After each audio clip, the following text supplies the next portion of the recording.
цивільні полонені. За останні 10 років, протягом яких Росія веде кровопролитну війну проти України, цей страшний оксюморон став звичним.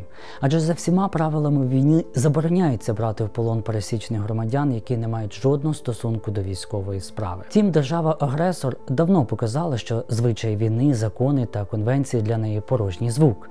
Наразі важко сказати, скільки саме цивільних громадян незаконно затримала Росія, проте ця цифра вимірюється тисячами осіб.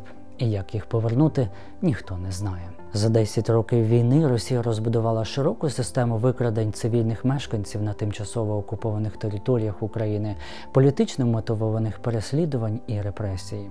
Росіяни затримують та вивозять колишніх військових, правоохоронців, активістів, представників місцевої влади, лідерів думок, журналістів, волонтерів, релігійних лідерів, діячів культури, а також будь-яких людей, які чимось не сподобалися визволителям або здалися їм підозрілими. Часто окупантам не потрібні причини для затримання, вони їх придумують самі. Є свідчення тисяч людей, чиїх близьких викрали росіяни та подекуди й досі утримують без жодних законних підстав. Часто секретно та без будь-якого зв'язку із зовнішнім світом. Вітаю! Мене звуть Микола Мирний, я журналіст «Зміна». Це видання та правозахисна організація, яка будує державу, де кожен може захистити свої права. Друзі, щоб це важливе відео побачили якомога більше людей, нам потрібна ваша допомога. Підписуйтесь на наш канал, лайкайте наше відео та коментуйте. Так, ще на початку березня 2022 року у Козаровичах, що на Київщині, росіяни викрали нашого колегу, журналіста УНІАН Дмитра Хилюка. Відомо, що його вивезли у Росію і утримують у місцях позбавлення волі, однак доступу до Дмитра немає навіть у рідних. У травні 2022 року окупанти викрали мешканку Херсона Ірину Горобцову в день її народження. Жодних обвинувачень чи будь-яких інших причин затримання нікому не повідомили. І жінку, отже, майже 2 роки тримають в СІЗО в окупованому Криму у повній інформаційній блокаді. Незаконні викрадення – це один із поширених інструментів російської війни. За його допомогою Росія намагається придушити будь-який спротив на тимчасово окупованих територіях. Ще одним масовим злочином є насильницькі зникнення. Лише у звільненій Херсонській області місцезнаходження понад 600 осіб лишається невідомим. Часто викрадають, катують або вбивають саме активних громадян – людей, які не бажають відмовлятися від своєї української ідентичності. Ледь не в кожному захопленому населеному пункті росіяни облаштували імпровізовані місця утримання чи катівні для місцевих мешканців. У Куп'янську, наприклад, росіяни залякували містян, що 85–90% чоловіків міста пройдуть через катівню ВТТ задля перевиховання. Викрадених українців утримують у місцях позбавлення волі на окупованих територіях, а також у різних регіонах Росії – Іркутськ, Челябинськ, Іванівська, Володимирська, Рязанська, Тульська області, Красноярський край. Викрадення, вивезення людей, їхнє утримання супроводжується катуваннями, жорстким поводженням. І на превеликий жаль, у нас є також випадки смертей в полоні. Що відбувалося в колонії? Це страх, це постійний пресинг, це приниження постійне, недоїдання. Дуже страшна прийомка, коли таки привозять тебе в колонію. Цей день треба пережити. Після цього дня, мабуть, всі без виключення ходили сині. Їх постійно переміщують та часто утримують разом з військовополоненими, іноді в одних і тих самих камерах. Але при цьому військових обмінюють, а цивільних вкрай рідко. Чи можна врятувати цих людей і визволити їх з полону? Наразі Україна не має відповіді на це питання, як і ніде правди діти жодного правового механізму для їхнього визволення. У міжнародному праві немає такого поняття, як цивільні полонені, оскільки захоплювати мирне населення під час збройного конфлікту суворо заборонено. Відповідно, обмін цивільними неможливий хоча б з тієї причини, що Україна дотримується міжнародного права та не захоплює невинне населення. Росія ж має можливість приховувати від світу цивільних бранців, знущатися з них, судити за надуманими справами чи навіть обмінювати на своїх військовополонених.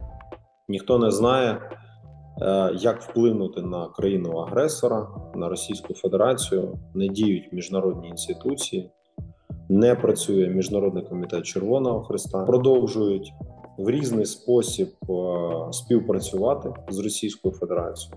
Навіть це публічно показують. У міжнародній спільноті бракує інструментів для вирішення цієї проблеми.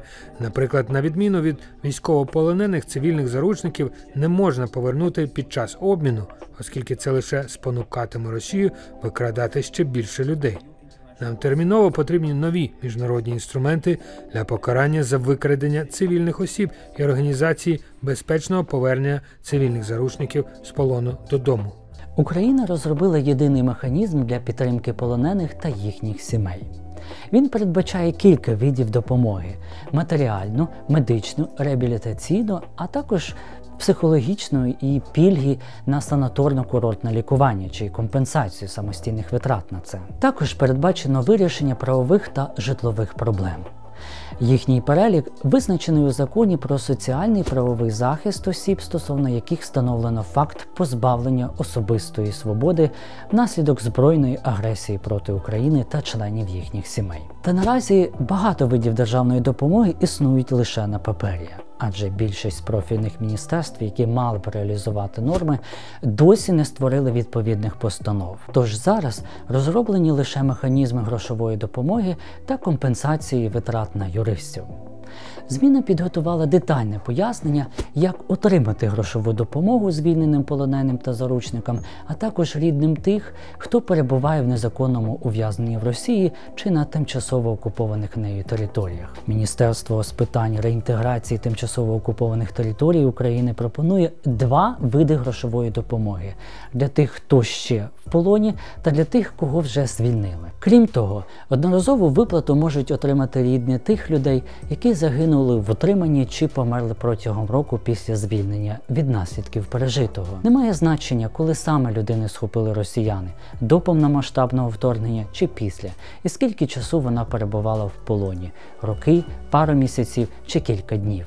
Під час призначення грошової допомоги строк утримання округлюють до найближчої цілої кількості років. Отже, перший вид – одноразова грошова допомога після звільнення у розмірі 100 тисяч гривень. Її отримує безпосередньо людина, яку утримували росіяни. Другий – щорічна грошова допомога за кожен рік перебування в місцях несвободи, також у розмірі 100 тисяч гривень. Цей вид державної підтримки можуть отримати рідні людей, які досі перебувають в утриманні або самі потерпілі після звільнення. Головна умова, яка дозволяє отримати будь-які з цих видів допомоги – підтвердження факту полону від комісії з питань встановлення факту позбавлення особи особистої свободи внаслідок збройної агресії проти України, що діє при Мінреінтеграції. У комісії працюють представники президента, Міністерства реінтеграції, закордонних справ, соцполітики, охорони здоров'я, співробітники Офісу омбудсмана, Офісу Генпрокурора, СБУ, Служби зовнішньої розвідки та представництва президента в Криму. Також до комісії входять не більше 5 представників українських та міжнародних правозахисних організацій. Щоб довести факт перебування у російському полоні, треба подати заяву до Мінреінтеграції встановленого зразка.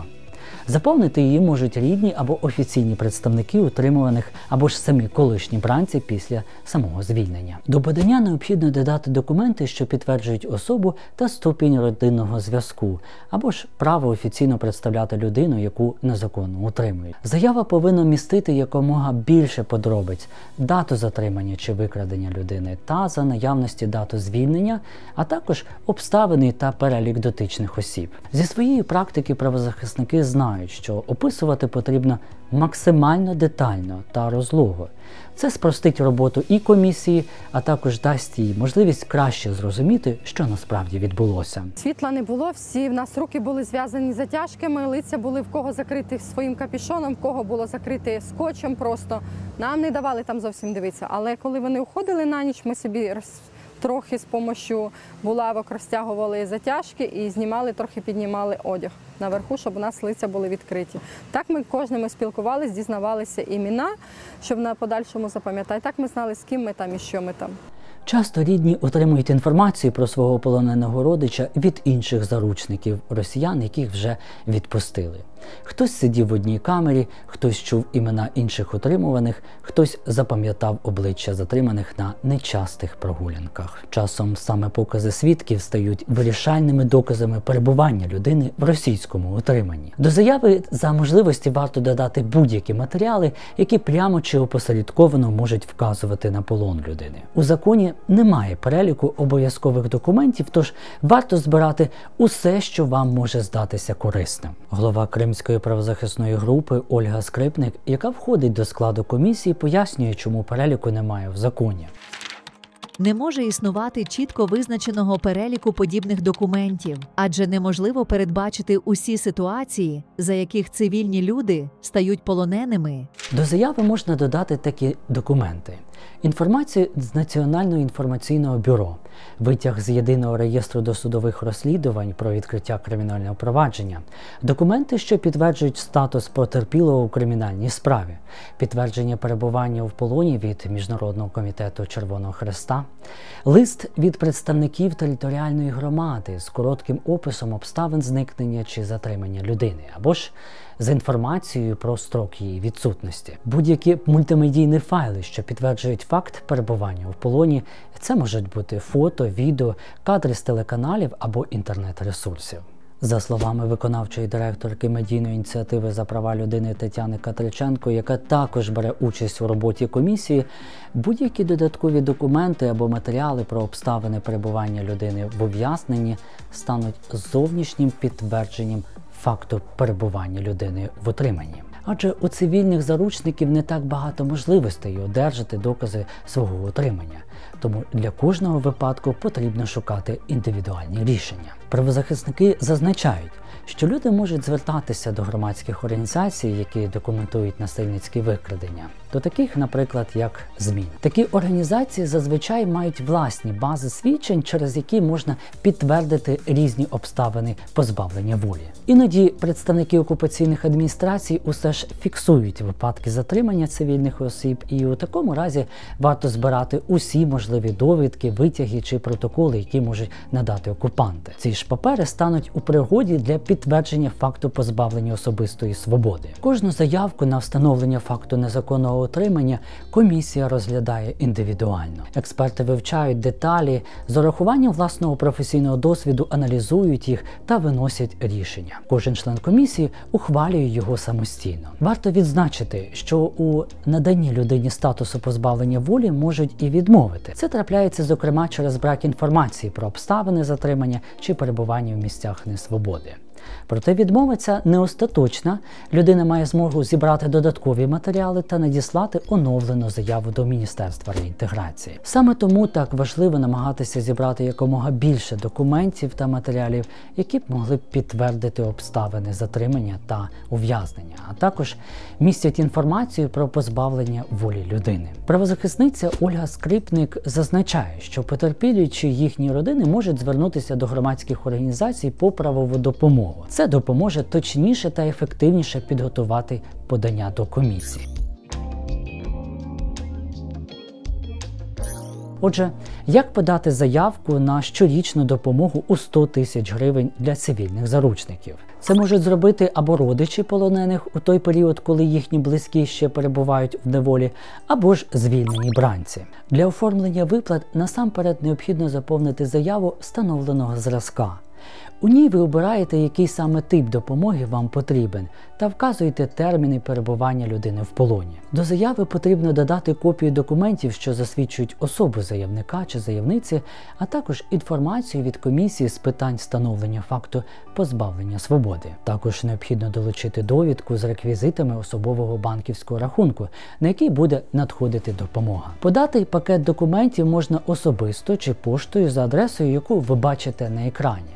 Також на адресу електронної пошти. За законом, комісія розглядає подання протягом 30 днів, однак через велику кількість звернень розгляди можуть затягуватися. Зауважте, Отримати одноразову грошову допомогу для звільнених з полону можна через будь-який час після самого звільнення. Для цього потрібно заповнити заяву та обов'язково зазначити вид допомоги – одноразова грошова допомога. До заяви потрібно додати підтвердження факту затримання від комісії, а також довідку з реквізитами особового банківського рахунку. Відправити заявку можна також за адресами, які ви бачите на екрані. Держава також надає одноразові грошові виплати сім'ям тих, кого росіяни вбили в полоні, чи для тих, чиї рідні померли від пережитого в полоні протягом року після звільнення.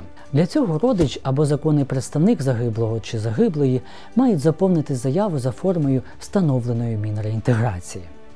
До заяви необхідно додати документи, що посвідчують особу, підтвердження факту позбавлення волі, копію свідоцтва про смерть цієї людини або ж копію витягу з Державного реєстру актів цивільного стану громадян про реєстрацію смерті. В іншому випадку потрібно долучити копію довідки, що підтверджує смерть звільненої з місць несвободи особи внаслідок утримання. Заявник також має надати довідку з реквізитами особового банківського рахунку. Усі матеріали потрібно так само відправляти за адресами, які ви бачите на екрані. За 2 роки повномасштабного вторгнення в ході офіційних обмінів в Україну вдалося повернути лише невелику частину цивільних громадян.